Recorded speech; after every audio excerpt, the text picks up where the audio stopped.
네, 어텐션 논문에 대해 발표할 김하늘입니다.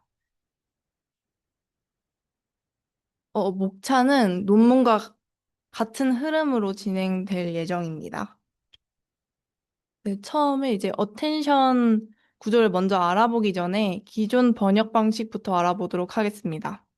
기존 번역 방식은 Statistical Machine Translation으로 통계 기반 번역인데요.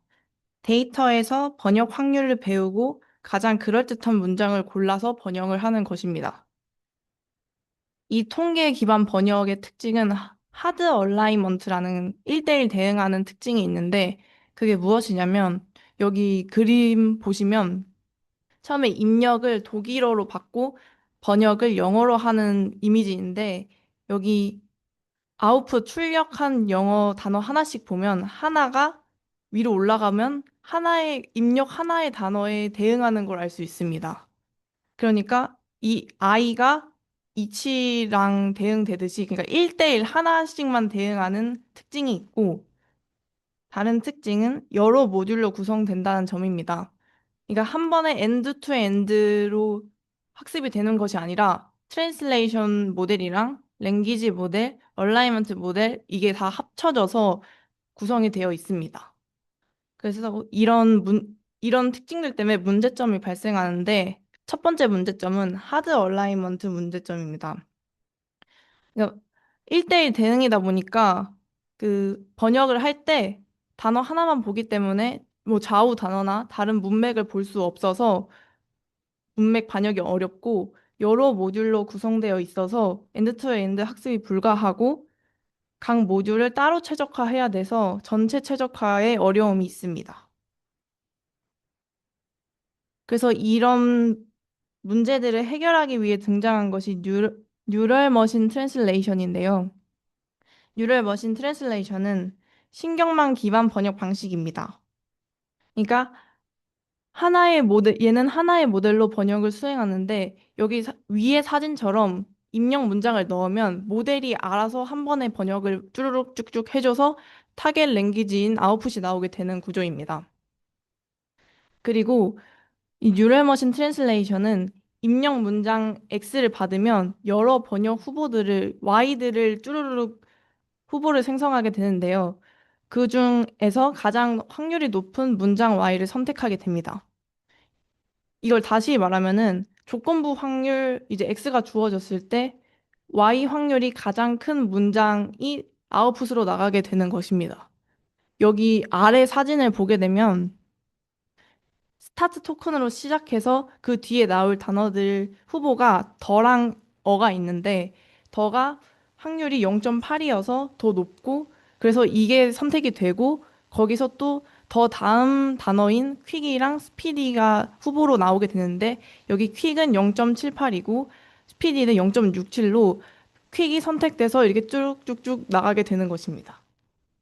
그리고 앞에서 설명드렸던 통계 기반 번역이랑 비교했을 때 통계 기반 번역은 여러 모듈이 합쳐진 거여서 아까 최적화에 어려움이 있었다면 이거 뉴럴 머신 트랜슬레이션은 하나의 모델이 엔드 투 엔드로 학습이 가능해서 최적화가 전 거보단 더 수월합니다.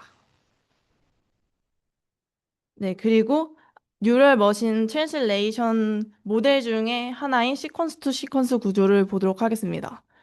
아까 설명을 잘 해주셨어가지고, 전 가볍게 빨리 말하고 넘어가도록 하겠습니다. 첫 번째로 인코더 디코더란 구조가 있는데, 인코더는 입력 문장을 받아서 하나의 벡터로 압축합니다. 그러니까 문장의 모든 내용을 하나로 요약하는 것이죠. 그리고 이렇게 압축된 벡터는 고정 길이 벡터이고, 이 고정 길이 벡터를 디코더가 받아서 문장을 출력하게 됩니다. 그러니까 다시 말하면 요약본을 보고 그 요약을 바탕으로 다시 문장으로 풀어 쓴다고 하면 될 것 같습니다. 그런데 이런 시퀀스 투 시퀀스의 인코더, 디코더 구조는 픽스드 랭스 벡터 문제가 있는데요. 아까 그 고정 길이 벡터 하나로 요약하기 때문에 그 모든 정보가 하나에 압축돼서 그 정보 손실이 발생할 수 있습니다. 그리고 이런 정보 손실은 문장 길이가 길어질수록 더 크게 나타내게 됩니다. 예를 들자면 여기 그림에서는 길이가 5인 벡터로 이 인코더에서 들어온 문장을 압축을 하게 되는데 여기서는 6단어의 문장이었지만 이 문장 길이가 막 30단어, 50단어로 길어졌을 때 길이가 그대로 컨텍스트 벡터 길이가 5인 상태로 압축하게 되면 아무래도 6단어인 문장보다 더 정보 손실이 발생할 수밖에 없겠죠. 그래서 이러한 문제를 해결하기 위해서 어텐션이 등장하게 됩니다. 네, 어텐션은 이게 아까 시퀀스 투 시퀀스에서는 컨텍스트 벡터가 하나였다면 이 어텐션은 각 출력 단어마다 각 입력 단어의 중요도를 계산해서 필요한 만큼 필요한 정보를 선택해서 컨텍스트 벡터를 생성하게 됩니다. 여기 그림 보시면 여기 디코더 S1, S2 뭐 이렇게 쭉쭉쭉 나가게 되는데 이 S1마다 컨텍스트를 받아서 그거에 맞는 컨텍스트를 받아서 생성을 해 나가는 것입니다. 이제 어텐션 구조를 알아보도록 하겠습니다. 어텐션 구조 전체 구조를 이렇게 보면 너무 복잡하니까 하나씩 뜯어보도록 하겠습니다. 네, 첫 번째로 히든 스테이트입니다. 여기는 인코더가 하는 부분인데 입력 문장을 받아서 히든 스테이트를 만드는 부분입니다. 이때 히든 스테이트는 단어 순서대로 처리를 하고 각 시점마다 히든 스테이트가 생성이 되는데 이 히든 스테이트를 만들 때는 지금 시점의 입력과 그 전 단계의 히든 스테이트를 함께 계산하여 만들어지게 됩니다. 근데 여기서 잘 보셔야 될 게 히든 스테이트가 여기 네모 박스를 보면 두 층으로 되어 있는 것을 볼 수 있습니다. 이건 이제 포워드 RNN이랑 백워드 RNN 두 개가 있어서 그런 건데 포워드 RNN은 앞 그 문장 단어 1번부터 그 뒤로 쭉쭉 가는 방향대로 출력이 되는 것이고 백워드 RNN은 뒤에서 앞으로 출력이 되는 것입니다. 그래서 앞뒤 정보를 모두 포함할 수 있게 되는데 그렇게 하는 이유는 예를 들어서 입력 문장이 나는 배를 먹었다라는 문장이 들어왔을 때 그 배를 알아보자면 나는 배를만 보면 이 배가 먹는 배인지 타는 배인지 모릅니다. 그래서 이 백워드 RNN으로 먹었다까지 보면서 아, 이 배가 타는 배가 아니라 먹는 배이구나를 알 수 있게 되는 것입니다. 그 다음으로는 FC 레이어를 거치게 됩니다. FC 레이어가 하는 일은 어텐션 스코어를 만드는 일인데요. 여기 수식을 보면 아까 만들었던 히든 스테이트와 여기 아직 앞에서 나오지 않고 뒤에서 나올 예정인 디코더 히든 스테이트를 받아서 스코어를 계산하게 됩니다. 여기 수식의 의미는 EIJ가 만들어지게 되는데 여기서 I는 I번째 출력 단어를 생성할 때 J는 J번째 입력 단어가 얼마나 중요한지 나타낸다라는 뜻이고 각 단어마다 어텐션 스코어를 계산하게 됩니다. 다음으론 그렇게 만들어진 어텐션 스코어를 소프트맥스를 하게 됩니다. 여기서 소프트맥스 함수를 뜯어보자면 여기 지수 함수를 넣게 되는데 지수 함수를 넣는 이유는 어텐션 스코어들이 음수일 수도 있으니 전부 양수 변환을 하기 위해서입니다. 그리고 지수다 보니 그 그래프상 조금만 늘어나도 y 값이 커지니까 그런 식으로 값끼리의 차이를 더 크게 하기 위해서입니다. 그래서 그 분모에는 입력 단어들의 모든 어테이션 스코어를 더하고 분자에는 각 단어를 넣어서 각 단어가 얼만큼 중요한지 확률로 나타낼 수 있게 되는 것입니다. 확률이다 보니까 모든 값의 합은 1이 됩니다. 그리고 이렇게 만들어진 어텐션 스코어를 소프트 맥스한 어텐션 웨이트와 이 히든 스테이를 곱하고 더해서 하나의 컨텍스트 벡터를 만들게 되는 것입니다. 이렇게 컨텍스트 벡터가 만들어져서 중요한 반응은 단어는 크게 반영하고 덜 중요한 단어는 적게 반영하게 되는 것입니다. 다음으로는 디코더가 하는 일을 보도록 하겠습니다. 디코더도 히든 스테이트라는 것을 만들게 됩니다. 여기서 디코더의 히든 스테이트는 디코더 히든 스테이트와 직전 번역 아웃풋, 그리고 아까 만들었던 콘텍스트 벡터를 다 계산하여 만들어지게 됩니다. 그리고 아까와 똑같이 FC 레이어와 소프트맥스를 계산하게 됩니다. 일단 FC 레이어부터 살펴보자면 그 디코더 히든 스테이트와 컨텍스트 벡터를 계산하여 아웃풋 단어 후보들이 나올 점수를 계산하고 소프트 맥스를 넣어서 돌려서 함수를 돌려서 점수를 확률로 변환합니다. 그럼 이제 다음 단어 확률들이 이제 쭈루룩 나오게 되겠죠. 그리고 이제 그 확률들이 나왔으면 거기서 가장 큰 확률의 단어를 선택해서 아웃풋이 나오게 됩니다. 여기 예시 보시면 이시 0.7이고 슬립이 0.1이니까 아무래도 큰 0.7을 가지고 있는 이시 아웃풋이 되겠죠. 그리고 로스를 계산하게 됩니다. 로스는 네이티브 로그 라이클리 후드를 사용하는데 수식으로 설명을 먼저 드리도록 하겠습니다. 여기 PY를 보시면 정답 확률 의미가 정답 확률이 높아질수록 로그 값이 커지게 되는데 로그 값이 커지고 앞에 마이너스를 붙이면 로그 값이 작을수록 좋은 의미인 최소화 문제로 변환하게 됩니다. 그리고 여기서 로그 값을 사용하는 이유는 로그는 곱셈을 더하기로 쪼개주기 때문에 계산이 편해서 로그를 씌운다고 합니다.